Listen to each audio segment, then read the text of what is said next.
ang kanyang binanggit. No? Psalm 68, verse 19.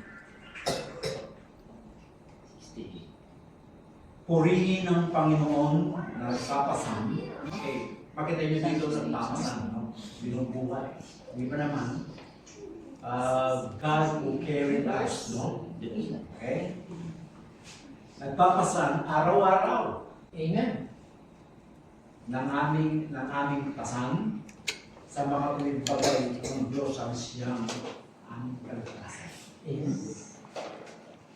Dito, maraming mga tao ngayon, no? Sa bawat buhay, araw-araw, nagkakaroon tayo ng maraming suliranin, di ba? Minsan, nag-iisip mo, sa pag-iisip pa lang, nagkakaroon na tayo ng stress na tayo. Minsan, mabalitaan mo na nagkaroon na ng gera, bumalik yung gera at tataas na naman yung bilihin, no? Tataas na naman yung crudo, tataas na naman yung oil. Okay? Kaya ngayon makikita natin kung paano yung babago ng buhay ng isang tao. Hindi lang bawat segundo, minuto, o sa buong araw ng buhay natin. Lagi may pagbabago. At lagi namang may sinurani. Pero hindi ba nyo napapansin na nag-birthday ka nung last year? Pero nag-birthday ka na nung ngayon? Hindi ba nyo napapansin? No? Kaya dito, yung blessing ng Panginoon ay araw-araw.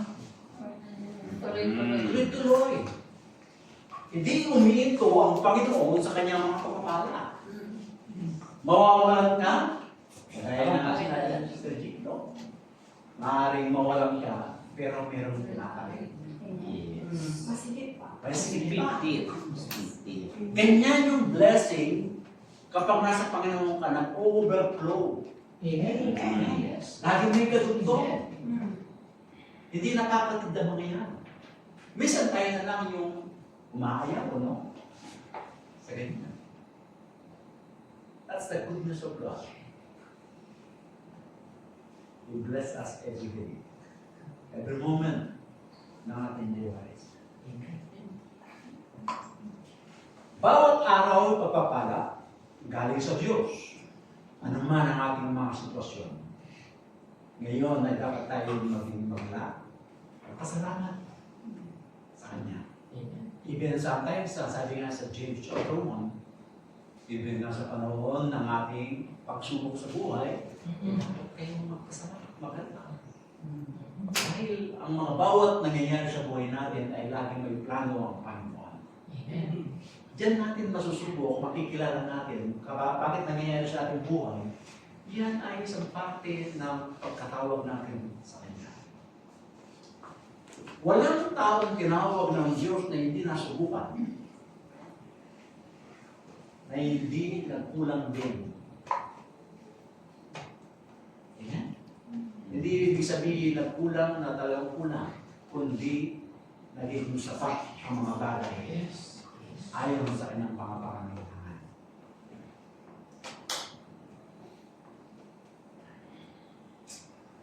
Lahat ng ating mga pangailangan, maging ito ay material, physical, financial, lalo na sa spiritual, din niya pinapabayaan. Ayon po sa Mateo 6:26, ito po kanyang binanggit. Masdan ninyo mga ibon sa langit at hindi sila nag-aasis at nagsisigapas at nagagtipon man sa bangan at sila'y pinapakain ng inyong Ama sa kaharian. Hindi pagkakalong higit na nahalaga ninyo kaysa sa kanila. Ibig sabihin ng Panginoon, don't worry. Darating, Nagising nga. ang mga bagay na yun, ang mga kailangan natin. Just wait. Okay, magkapura. Amen? Everyone. Pigit. Sapagkat alam natin, lagay natin sa ating puso at isipan natin, araw-araw blessing. Mm. Pero kung hindi iniisip na ang blessing, mawawala, may stress ka lang. Amen? Di ba ninyo nalaman, minsan, nawawalan tayo ng laman ng puso natin. Pero hindi naman yan palagi. Pinukulungan ng Panginoon yun eh. Minsan, meron siyang sinasabi sa atin ng Panginoon, kapag ako ay naglagay dyan, dapat yan ay talagaan mo at alamin mo paano gagawin. Ganyan po yung biyaya ng Panginoon. The blessing of God, we cannot abuse the blessing of God in our own initiative, in our own decision. Minsan kasi, nag-iibang ang desisyon natin kapag po ay punong-puno na tayo. Sometimes blessing, imbes na magiging blessing sa buhay mo, magiging kapakahan pa. Amen? Kailangan kung gaya ng isang sasakyan, ang sasakyan ay pwede po siyang primera, pera, at ng kwarta. Kapag kwarta na ibig sabihin, kaya din tayo mga kapatid. Kapag primera, pagkukwarta ka na, alam mo na kung paano mo pag-preso. Amen? Alam niyo yung pagmamanayo, di ba? Si Brother Daddy, alam niya, ang mamanayo na. Kapag pumunta ka na sa kwarta, amen? Alamin mo kung paano mag-pray. Paano gamitin ang blessing ng Panginoon. Kaya dito sinabi niya dito sa atin, ang Diyos kasi nagpapasan sa atin. Hindi tayo yung pumapasan sa ating mga dalangin natin everyday. Ang gusto lang ng Panginoon, we must compromise sa Kanya. Ibig sabihin, tayo ay maging kasosyo niya sa Kanyang ginagawa sa buhay natin. Hindi yung gumagawa siya, ikaw naman ay wala ka namang ginagawa. Dapat magiging cooperative ka. Cooperatiba ang tawag doon. Cooperation. Bisa ba tayong cooperation sa Panginoon? Amen? You must cooperate sa ating Panginoon. Doon dumadalaw yung mga blessing ng Panginoon. Isang kasi napapatid yan. Nasa atin naman, kaya po napapatid. Kaya yung mga ibon sa kalangitan, makikita ninyo yung mga halaman, wala naman nagdidilig yan, nasa kabundukan, pero yan na nabubuhay sila. Sabi nga ng Mateo 6:26, mas mahalaga kayo sa lahat ng nakikita.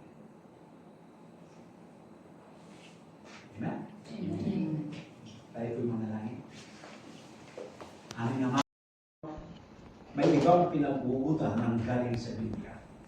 Ito po yung inugot ko sa Biblia, no? Napakadami pong blessing. Kaya maaari natin matawag ang mga bagay nito. Narito ang mga ilan na nais kong ibigay sa inyo. Actually, na marami ito, pero ayaw ko pong tumagal sa aking mensahe ngayon, no? 4:28 na. Ito po ay matapos tayo pag no? Pero ito po ay senior ko lang dahil napakahaba yung aking preparation, no? Sa aking paggawa ng mensahe. Ito po yung mga puntos na nais ko ibigay sa inyo patungkol sa pagpapala, no? Kasi lahat tayo, we always i-decide natin lagi sa puso natin ang mga blessing ng Panginoon. Saan ba nanggagaling ito? Saan ba pinag-uubutan ng mga pagpapalang ito? Ayon po sa mga salita ng Panginoon. Number 1, ang pagpapala galing sa salita ng Diyos. Kapag ang salita ng Diyos ay ito po yung nabubuhay tayo sa salita ng Panginoon, sasagana po ang ating buhay natin sa spiritual. Sino naman ang isang Kristiyano masasabi niya sagana siya sa spiritual, kukulang naman siya sa kaalaman sa salita ng Panginoon. Inconsistent po yun. Ang salita ng Panginoon, siya po yung patuloy na umuubog sa buhay natin. Paano tayo kumilos, paano magsasalita, paano natin gagamitin ang magkapala ng Panginoon. Ang salita ng Panginoon ay kompleto po sa rekado para po ay para gumanda ang buhay natin. Wala pong nagsasabi dito na pag nagbabasa siya ay nawawala siya sa sarili. Wala po, no? Pero mayroong magsasabi, pag nagbabasa kayo, maaari na antok kayo. Pero po ba yan? Di ba? Yung mind. Kaya kung minsan naantok kayo, huwag niyo mong pipilit ng sarili niyo kapag naantok kayo. Tulog kayo, mga kapatid. Ako nagkakape. Oo. Kasi pag yan po ay, Pag hindi ka pa po. yan po ay isang blessing ng salita ng Panginoon. Kapag kahit na ilang verse lang nabasa mo, minsan, wag na muna ituloy, tutuloy mo na lang sa susunod. Pero hindi naman yung palaging ganyan, no? Oo, yun. Alam ko rin yung minsan, baka maging habit ninyo yun, no? Kailangan ay nasa proportion din tayo when it comes of, sabi ng iba, huwag mong kontrahin ng antok mo, baka hindi ka makatulog, no? Pero actually, yung word, yan po yan ang nagbibigay sa atin ng peace of mind at nagbibigay po sa atin para bang sleeping pills. Kaya Oo. Ito po yun. Minsan magbabasa ka, pag bilang matutulog ka na lang bigla. No? Kasi po minsan pagod ang katawan natin, pinipilit natin magbasa. Pag ginawa natin yun, paangapukin ka ng word. No? Ibig sabihin na sabi niya, pahinga ka ng muna. And then, tutuloy mo lang sa susunod. Tutuloy mo, huwag na yung baka hindi ka na magbasa. Okay? Sisipan. Pag ginayon po ang Panginoon, alam mo niyo, that's sleeping pills. Natural na sleeping pills po. Wala akong side effect yun. Hindi kagaya dito, no? Naubos mo na yun sa bote ng sleeping pills, pero hindi ka pa rin hindi ka pa rin para po makatulog kayo mahimbing ito ng gabi. Kahit po mainit ang panahon, pahimbing ka ng salita ng Panginoon. Amen. Mga awit, 119 verse 11, ito po ang kanyang sinasabi. Ang salita mo'y aking iniingatan sa aking puso upang huwag akong magkasalanan sa iyo. This is the blessing of the world. Na kung saan, iniiwas tayo para tayo ay magkamali. Iniiwas tayo upang tayo ay hindi magkamali sa utos ng Panginoon. Para bang boss, parang yung boss mo tsaka relasyon mo sa kanya. Kapag dahil pinapakinggan mo kanyang boses, malayo ka sa pagkakamali. Maliban na lang kung inisip mo kagad sahod. No? Sahod kagad. Gusto ko yung ganyan na. Minsan nagkakamali tayo. No? Pero kung focus tayo sa sinasabi ng boss mo, ay malayo kang magkamali. No? Kaya din sa salita ng Panginoon, we must focus ourselves sa salita ng Panginoon, malalayo tayo sa pagkakamali. At lalo na, yung paglabag sa kautusan ng Panginoon. Amen? Ang salita ng Panginoon ay nagpapala sa ating patungkol, okay? Nalaman natin patungkol yung mali at saka yung tama. Yes. Ang salita ng Panginoon, sinasabi niya kung mali, mali, kung tama, tama. Okay? Yung sinasabi ng Bible, yes or no lang. Kapag kayo ay nagkakaroon kayo ng pangako sa iba, dalawa lang sasabihin ninyo, kapatid. Wala na. Maliban doon, ay po yun ay sa demonyo na yun. Ang sinasabi ng Panginoon, yes or no. Pwede ka bang pumunta? Mag-isip ka. Dami pang, ano? Yes or no lang. Kapatid po. Huwag kayong makangako kung hindi nyo magkatuwa. Yes. Sabihin na lang ninyo, mas mabilis pa yung no. Hindi ako makakapunta. Pero kapag nakako pa yung sakit, Lord, bigyan mo po ako ng chance. Pagaling mo lang ako. Maglilingkod ako ng buong kaya ko, ng buong harapangan, ng buong nakalalasan. Wala naman sa sabit. Tapos, nung bumalik na siya, nasa tupadaan na siya. Oh,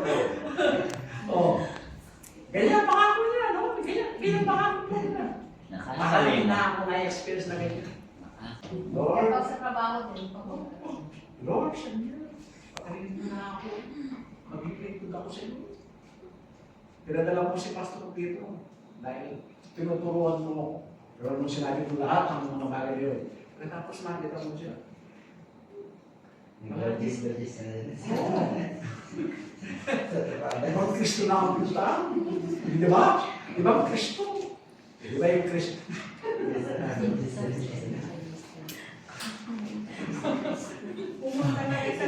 Sabi niya, nakita ko siya, no? Bakit ka nandiyan? Sabi ko, hinahanap ko yung mga manok ni San Pedro. Bakit? Ang Panginoon ay nagbibigay ng karunungan sa atin upang makasunod ng tuwiran sa Diyos. Ibig sabihin, tayo binibigyan ng wisdom. Without the Word of God, we cannot please God. Actually, according to Hebrew, without faith, we cannot please God. No? Pero ganyan din, pag wala ang salita ng Panginoon sa buhay natin, mahirap mong sundin ang Panginoon. Kaya yung Panginoon, yung salita ng Panginoon, siya yung nag-guide sa atin. Siya yung tuturo sa atin kung paano ang gagawin natin. Hindi naman nagsabi ang Panginoon ng audible voice sa atin, kailan gawin mo? Salita nga, yung word, yung Biblia. Kaya kung Biblia ninyo ay nagkakaamag na, hindi nyo binabasa, o kaya naman yung Bible ninyo sa mga gadget nyo, baka nagpaka-update. Hindi nyo na update. No? Baka lumang-lumang yung ano. Yung version. Ha? Yung version. So mga kapatid, kailangan lagi tayo updated sa Word of God. Ibig sabihin nun, tinuturuan tayo lagi. Sino ang magulang na magtuturo siya sa kanyang mga anak na hindi susunod? Siyempre, ang magulang ay hindi po masisiyahan sa atin. Amen? Dapat masiyahan tayo, pasiyahan ang magulang natin dahil sumusunod tayo sa inyong mga salita.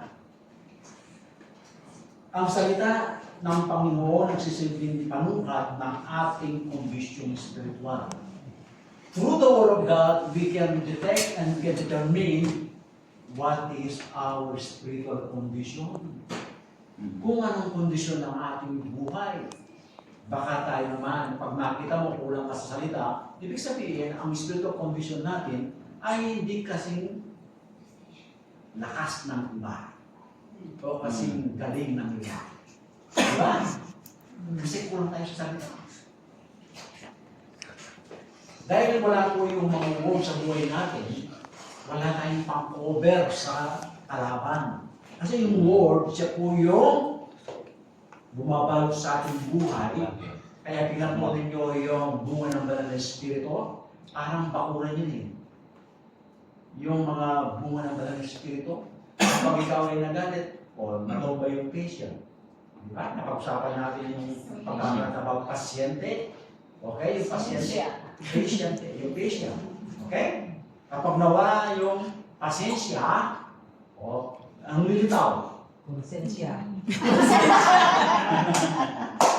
Kaya nga mga kapatid, kapag natumbay yung love, yung hatred ang darating. Parang bago dyan. Kaya tayo po ay binigyan po tayo ng bunga ng banal na Espiritu, binabakburan tayo ng mga bunga ng banal na Espiritu. Kapag bawat natutumba dyan, pumapasok yung iba. Pag nawala yung faith dyan, ano? Magiging unbelieving. Alam naman ang kalaban natin, 1 Peter 5:7, ang ating kalaban ay parang leon na umatungal, naghahanap ng masisila. Kapag natumbay dyan, ang isang bunga ng banal na Espiritu sa buhay natin, papasok yung si leon. Ari pong natiskas sa tayo. Leon ang magiging kalaban mo. Hindi pusa. Kung pusa lang yan, kaya-kaya lang yan. Pero minsan, mahirap yung kalaban ng pusa. Di ba? Magagaling din yan. Imagine, kahit ng mga snake, kahit ng patay. Tap natin, ay sa salita ng Panginoon, no? Hospital ka nga, hospital. Hospital. Sa buhay natin yan, Hospital. ano naman natin yan? Naka ilang minuto na ako, no? Tandaan po natin lagi, ang salita ng Panginoon is our meter stick. Para po yan ay susukati ng ating pong buhay pananampalataya natin. Kung wala kang word, eh wala kang grado. Amen? Paano ka makakasunod kung hindi mo alam? Pero sa batas natin, sa lupa, ignorance of the law, excuse no one. Kapag lumabag ka, kulong ka. Okay? Pero sa Panginoon, ang gusto ng Panginoon ay matuto tayo magbasa. Sumunod sa salita ng Kristo. Paano ka susunod kung hindi mo alam? Kaya alamin mo ang gusto. Okay, number 2. Ang pagkapala na dala ng presensya ng Diyos. Belonging always the presence of God kapag tayo nakakatipon sa kanyang sanctuaryo. Kagaya nito. Di ba? Kung walang presensya ng Panginoon, useless lamang ang ating ginagawa. Di ba? Ang kapatid. Bakit ang pangalan mo lagi nakakabit ang apelido ng tatay mo? Why? Because that's the presence of the Father. Kaya din tayo mga kapatid. Kaya tayo binigyan ng Espiritu ng Diyos upang tayo po ay laging mararamdaman natin ang kanyang presensya. Baka hindi natin maramdaman mga kapatid. Ito po yung blessing ng Panginoon kapag tayo po ay nakakatipon, mararamdaman natin ang kanyang presensya. Hindi yung kapag po ay hindi natin maramdaman, parang ritual lamang ang ating ginagawa. Parang ano? Parang sa pagkain, walang lasa. Di ba? Kapag ang asin ay nawala ng lasa, yan po yan ay tinatapon na lamang yan. Amen? Kung puro tabang, hindi masarap. Mateo 18:20, ito po ang kanyang sinasabi. Sapagkat kung saan nakakatipon ng 2 o 3 sa aking pangalan, ay naroon ako sa gitna nila. Ito ay nagpapahiwatig na ang presensya ng Panginoon is always present. Kapag ang mga 2, 3 o marami naman tayo, nagkakatipon tayo, nandun na ang kanyang presensya. Hindi ko alam kung nararamdaman ninyo ang kanyang presensya, mga kapatid. Kaganda ng ating mga kinaawit natin kanina, no? Maaaring minsan kapag hindi nyo nararamdaman, mayroong problema. Spiritual. Alam po ninyo ang presensya ng Panginoon is one of the most, it is the greatest safe place in the world. Amen. Kapag nandito ka sa presensya ng Panginoon, safe tayo. Parang isang ibon yan, no? Isang ibon, nakita ng isang yung tao nasa bintana niya kasi malakas ang hangin, no? I think single number 3 at number 5 sa tabi ng bagyo. Pero meron siya nakita isang ibon sa isang halaman na kung saan, bakit